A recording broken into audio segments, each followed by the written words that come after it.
The impending wedding preparations for October have been fraught with unexpected tension, primarily due to my elder brother Rick, who at 33, seems determined to turn our special day into his own romantic spectacle. In our small, close-knit town where family and traditions hold immense importance, Rick's plan to propose to his girlfriend Mia during my wedding has created a storm of controversy. It all began innocuously enough during our regular family dinner, a tradition upheld faithfully despite our busy lives. Over plates of hearty food and amidst familial banter, Rick casually dropped his bombshell he intended to propose to Mia at my wedding.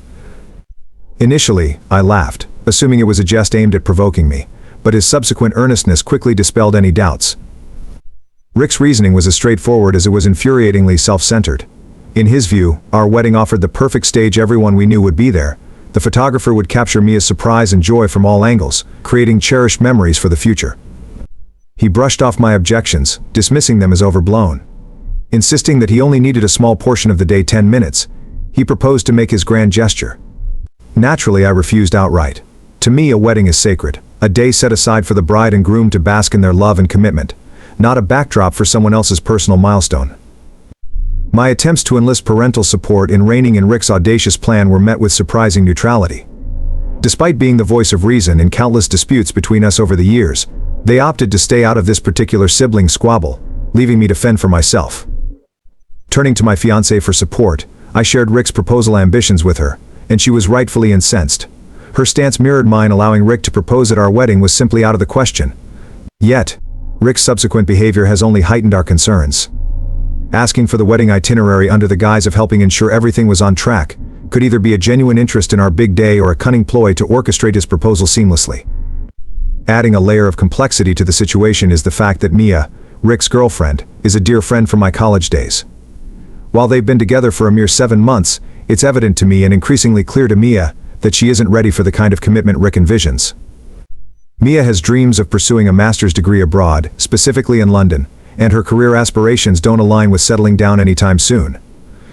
She confided in me her reservations about Rick's intensity and his tendency to leap headfirst into serious commitments without fully understanding her aspirations. Recently, Mia called me in a panic, suspecting Rick of planning to propose. Her suspicions were heightened when she discovered a missing ring, which she later learned Rick had taken to have a replica made. This discovery, coupled with Rick's persistent hints about their future together, pushed Mia to the brink of breaking off their relationship before Rick could make a public display of his intentions at my wedding. This revelation has left my fiancé and me grappling with a moral dilemma. While it's not our place to interfere in Rick and Mia's relationship, we fear the fallout if Rick's proposal goes awry on our wedding day. Rick's history of emotional outbursts in the face of rejection only amplifies our concerns. Informing Mia could potentially spare her and us from a public spectacle that could mar what should be a day of joy and celebration. Despite my frustrations with Rick's behavior, I can't help but empathize with his position. As the firstborn in our family, Rick has always been regarded with a mix of reverence and expectation. Born after years of difficulty and heartache for our parents, Rick was seen as a miracle child, a sentiment that inevitably shaped his upbringing and our family dynamics. Despite our parents' efforts to treat us equally, Rick often received preferential treatment, his status as the firstborn imbuing him with a sense of entitlement that has manifested in various ways throughout our lives. Rick's penchant for declaring every girlfriend as a potential life partner, and his subsequent heartbreaks are a well-known pattern in our family. Despite his earnestness, his relationships rarely last beyond a year, often ending abruptly when his partners realize they're not ready for the commitment he seeks. This cycle of romantic disappointment has become all too familiar, with Rick left nursing his wounds while the family navigates the fallout of yet another failed relationship. In conclusion, while I sympathize with Rick's desire for love and happiness, I cannot condone his attempts to hijack my wedding day for his personal agenda. It's a day my fiancé and I have painstakingly planned to celebrate our commitment to each other with our loved ones. Rick's proposal plans, driven by his own dreams and obliviousness to Mia's reservations, threatened to overshadow and disrupt what should be a day of unity and joy. I was unplanned and unexpected. No one wanted me. Everyone was happy to have Rick. It goes without saying how this kind of treatment shapes a child. I won't say he was evil. He tried to be a good brother, but he was an entitled one. He believes that as the elder one, the world should revolve around him. Our family enabled this belief, causing him to grow physically but not emotionally. He's emotionally needy. Who else proposes to a girl within 7 months of dating without giving a hint? His over-eagerness to propose is one reason for the rejection. The other reason is that he's useless and dumb. He's still a mama's boy, rushing to mama to talk about his day and whine about his life. He has no social life or real friends because they don't pamper him like his family does, so he thinks no friend is good enough for him. At 33, he doesn't have a stable job, hopping from one to another, because his boss doesn't pamper him like his family. He fails to understand that the outside world doesn't feed you with a golden spoon unless you're worth it. I'm not sure how things will turn out from here, but you can count on me for updates. Update: I tell you, this man-child hasn't grown up a bit. I thought he had given up on the idea of proposing to Mia at my wedding, but he hasn't. He's still planning it. Yesterday during family dinner, I asked him when he was planning to propose. His reply blew my mind. He said he was confused between two slots. One, as soon as Andrea, my fiancée, enters the hallway to walk down the aisle and Mia is standing with flower petals, he could just kneel and propose. The second option is when I raise a toast to you, he concludes his speech by going down on his knees and proposing to Mia. I screamed, none, how meticulously he planned to ruin my day. How stupid it would be for Andrea and me. Just imagine Andrea walking down the aisle in her bridal dress, and in the middle of this, my loser brother goes down on his knees and proposes to his girlfriend. How ridiculous. How did he even think I would allow this to happen? I said, I'm not going to let you ruin our day. If you're so keen on having a magical moment of proposal, organize your own event, hire your own photographer, and treasure it, or do whatever you want. When he first laid out this idea, I was angry, but now I'm angry and concerned because I know what's going to happen. Mia is very clear about her stand. She will turn him down even if he proposes in front of thousands of people at a stadium. Mia won't hesitate to say no and throw the ring at his face, regardless of the guests present at the wedding. I took a deep breath and asked him if he had already got the ring. Guess what? Mom got excited and rushed to bring the ring to show me. I asked him how he knew it would fit Mia. He said he took one of her rings from her drawer for measurement. I said, you mean you stole her ring? He brushed off my question and asked if he should get a suit similar to mine for the wedding. I flipped out and said, why don't you marry at my wedding venue and get it over with? Why are you so adamant about proposing to Mia at my wedding? Why not before or after? He said, I already gave you enough reasons. 1, everyone would be present. 2, the photographer's. 3, I'm the elder one. It would be so awkward if I remain single while you get married. So let people know I'm not single and we'll get married soon. I screamed, it's all about your ego of being the elder one. You can't see your younger brother getting married before you, so you want to ruin my wedding and make it all about yourself. My parents realized my anger had blown up and tried to calm me down. I said clearly that if Rick didn't drop the idea of proposing at my wedding, he would be uninvited. Mom flipped out and said it better be a false threat because if it's real and I uninvite Rick, she would also boycott my wedding. I was lost for words. Really, Mom? When Rick was planning to seize my wedding day, you guys didn't want to take sides and remain silent spectators. Now, when I'm retaliating, you're threatening to boycott my wedding? I stormed out, saying, cool. I don't care if none of you show up, but I'm not going to let this pampered man-child ruin my big day. I came home red-faced, and when I told Andrea, she burst out laughing at Rick's immaturity. She said, why fight face-to-face when we can crush him through the back door? She suggested informing Mia about Rick's plan to ruin his surprise. Despite being pissed at my brother, I didn't want to stab him in the back using Mia. If I tell Mia, she'll freak out and break up with him. But if we stop Rick from proposing, their relationship might sustain, and they might even get married in the future. He's my brother, and I want him to be happy. I don't know what I'll do next. Update 3: Some people desperately dive into hot water and then complain about getting burned. I didn't want to use Mia to solve my problem, but Rick left me no choice. Despite telling him multiple times not to propose at my wedding, he still went ahead with his plans. He called my photographer and gave instructions to capture the proposal just before Andrea walked down the aisle, planning to make an exclusive video of the proposal. Story 1: The wedding proposal debacle. I was completely taken aback. I called him up and yelled at him so intensely that I don't even remember the exact words. It was the first time I had ever been so rude and used cuss words at him. After that, the entire family turned against me. This man-child ran to everyone, uncles, aunts and grandparents, to tell them about the verbal abuse. He claimed I had abused him and didn't let him propose to his girlfriend at my wedding. Surprisingly, no one thought he was in the wrong. They were all asking why I had a problem with it. They said Mia was Rick's girlfriend and he could propose to her wherever he wanted. I argued that he could, but not at someone else's wedding. Duh. Everyone then threatened to boycott my wedding. My father asked if Rick could propose at the start or the end of the event. I firmly said no, he could not propose at my wedding venue on that day, period. Enough of his narcissism.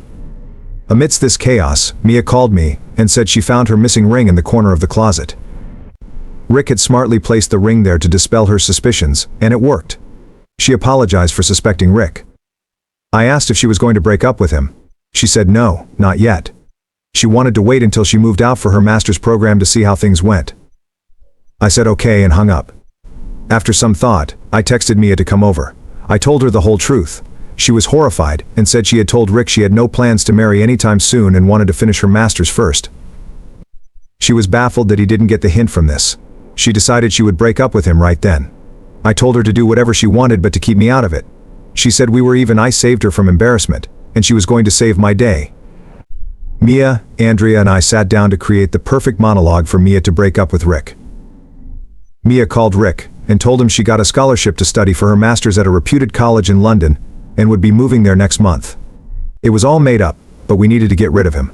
Once the breakup phase was over, who would check if she had actually moved or not? If anyone did, we'd deal with it later. Rick was heartbroken and asked how she could leave him alone.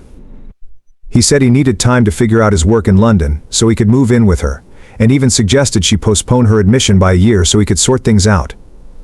She cut him off and said she was breaking up with him and moving alone. She didn't want him there. He went silent for a moment, and then hung up. We thought he was processing the breakup, but soon after, Mia got a call from her apartment security guard. Rick was banging on her door and causing chaos, thinking Mia was inside and not answering the doorbell. Mia asked security to throw him out or call the cops if he didn't leave. Then there were a series of voicemails, texts and calls from Rick. She didn't answer any of them. His voicemail said he was planning a beautiful proposal event and felt abandoned in return. We burst out laughing at his childishness. Mia said she would attend our wedding, but we needed to ensure Rick didn't create a scene. I told her that now she had broken up with him, we would let the family handle him. I called my mom and told her that Mia had broken up with Rick because she was moving to the UK and that Rick was causing a scene at her door, so they should keep an eye on their golden boy if they didn't want to deal with the cops. My mom and dad rushed to bring him home. The whole family then sat down to counsel Rick and help him cope with the breakup. This wasn't surprising because this happened every time he got dumped. That was his way of getting over a breakup. Andrea and I also showed up to console Rick. We got a soft blame because Mia was our friend. They asked how our stupid friend could dump their sweet boy. Andrea played her part and said Mia was a hopper and that maybe Rick deserved someone better. We are still laughing at the situation. I know someone's misery is someone else's gain, but we couldn't help it in this situation. Story 2 caught my wife sending nudes to her stepbrother and planning secret hookups, so I exposed their affair at a family barbecue, and now everyone is disgusted with them. I'm a 25-year-old man who met my wife, a 24-year-old woman, in high school. We were friends during the first few years. I always had a crush on her and asked her to prom during our senior year. We've been together ever since. We got married about 6 months after graduation because she got pregnant. This isn't to say we didn't love each other. She was my best friend, the person who meant the most to me in the entire world. We just had to rush things along a little bit. We both come from a small conservative town and people talk. We thought getting married was the best option for us. She has always been close with her family, closer than I was with mine. Sometimes I thought it was strange, but the more I was welcomed into her family, the more I felt a bit jealous. Her family shared things and genuinely enjoyed being around each other. Her mom had remarried shortly before we got together, so she had a new stepfather and step-siblings. We moved into our own apartment and started our life. She got a job at the town library, and I started working at my dad's construction company. Everything was going very well for us. Her mom helped with the baby a lot, and we enjoyed a simple life with good friends and a loving family. 4 years later, not much had changed, but my father told me he was retiring and that I would take over his construction company. This promotion came with a huge pay increase. We were going to buy a house and start saving for college. I was ecstatic. However, the workload was much more than I expected. I was used to working 4 10-hour days, but with my new responsibilities, I was working 5 to 6 days a week, averaging about 70 hours in total. One day I came home early to surprise my wife and found her phone on the kitchen counter, buzzing with notifications. Curiosity got the better of me, and I decided to take a look. What I saw made my stomach drop. There were explicit messages and nude photos exchanged between my wife and her stepbrother. They were planning secret hookups, detailing times and places they would meet. I felt like my world was falling apart. I confronted her that evening, and she broke down, admitting to everything. She tried to justify her actions, saying she felt neglected due to my long work hours, and that it just happened. I was furious and heartbroken. I couldn't believe the person I loved most in the world had betrayed me in such a way. I knew I had to expose the affair to both our families, but I wanted to do it in a way that would leave a lasting impact. The next weekend, we had a family barbecue planned. It was the perfect opportunity. I gathered everyone around and, with a heavy heart, revealed the truth about my wife's affair with her stepbrother. The shock and disgust were palpable.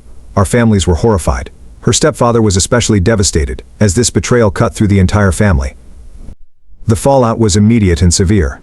My wife's mother couldn't look at her daughter the same way. Her stepbrother was ostracized from the family, and their mother couldn't believe her son was involved in such a scandal. As for me, I moved out and started the process of filing for divorce. This revelation had torn our once close families apart. The bonds that held us together were now broken, and there was no going back. Her mother couldn't forgive her daughter for breaking up the family. Her stepfather was heartbroken, and felt betrayed by both his son and stepdaughter. The small town we lived in buzzed with gossip, and our lives were forever changed. I threw myself into my work, trying to piece my life back together. It was tough, but I found support in friends and family who stood by me. My father, seeing my dedication and hard work, decided to extend his retirement, working alongside me to stabilize the company during this tumultuous time. The betrayal had made me wary of relationships, but it also taught me a valuable lesson about trust and the importance of communication. I vowed never to let work consume me to the point where I couldn't see the cracks forming in my personal life. As time passed, I began to heal. I realized that despite the pain, I was stronger for having gone through it. My wife's betrayal had shattered me, but it also opened my eyes to the realities of life and relationships. I knew it would take time, but I was determined to rebuild my life on my terms, with people who genuinely cared about me and valued my trust. I could feel the strain it was putting on my marriage, but I figured it was the best way to ensure our kids had everything they needed. For a while, things went on like this. While I was at work, my wife would be at home or with her family. I didn't suspect anything unusual, as having suspicions seemed wrong, but here I am, writing this post.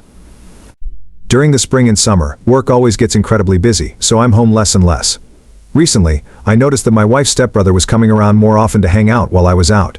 It seemed perfectly normal he was with his stepsister and nephew, after all. I had no reason to suspect anything else.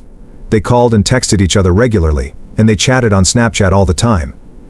These were activities I interpreted as normal. One night I was off work, and my wife and I were alone watching a movie. I went to the kitchen to get us some popcorn and saw her phone on the table. I didn't immediately decide to go through it. I picked it up, intending to bring it to her since she had left it there. When I hovered over the screen, I saw a message from her stepbrother, asking her to think of an excuse to go to his house. I thought it was weird, but my mind didn't immediately grasp the reality of the situation. While the popcorn was still in the microwave, I did a quick check to see the context of the message. They were exchanging suggestive messages about wanting to be together again. He mentioned he'd had a thing for her since before their parents got married, and my wife agreed, saying it was fortunate they never had a chance to explore their feelings. I scrolled further back and saw messages and videos they had shared. I felt sick to my stomach and thought I might collapse and vomit. No, they're not blood-related, but they're still family, and it was disgusting to me. On top of that, she'd been hanging out with him in our home with our child. My mind raced through countless scenarios of what could have happened. I immediately confronted my wife. We had a huge argument, which resulted in her storming out, no doubt going to her stepbrother. I began looking into divorce the following morning and considered my options about what to say to her family. She came back late the next day, and we had a discussion. I was still very angry, but our child was home and awake, so I didn't want to upset him. She begged me not to tell anyone, saying it would destroy her family. She tried to convince me it was a momentary lapse in judgment, but I wouldn't listen. I told her I wouldn't tell her family, but I knew that was a lie. She had betrayed my trust, so I was going to get back at her. A few months passed and we ended everything. I moved out, and we were still figuring out custody. I had no idea what she was telling her family about our separation, but I told mine the truth. I picked my son up from her house, and he told me all about a huge family barbecue they were having the following weekend. It was the perfect time for me to come clean. Nobody had any idea I would be at the event. I just showed up uninvited. Everyone was curious about why I was there, and I definitely didn't feel welcome. I figured I'd make my point and then leave. I joined a group of people at a table, including her mom, stepdad and stepbrother, and I told them everything I knew. Her stepbrother looked like he wanted to leap over the table and strangle me, but instead he denied my claims and called me a liar. I think everyone around us knew his impassioned denial was too defensive to not be at least a little true. Her mom pulled me aside and asked how I knew. I could tell it broke her heart, and I felt bad about being the one to tell her, but she needed to know. I ended up leaving the barbecue with my son for the rest of the weekend. Apparently, neither of them is welcome at any other family gatherings, and most of her family thinks they're disgusting for what they did. Now, I'm left to pick up the pieces and rebuild my life. It hasn't been easy, but I know I made the right decision for myself and for my child.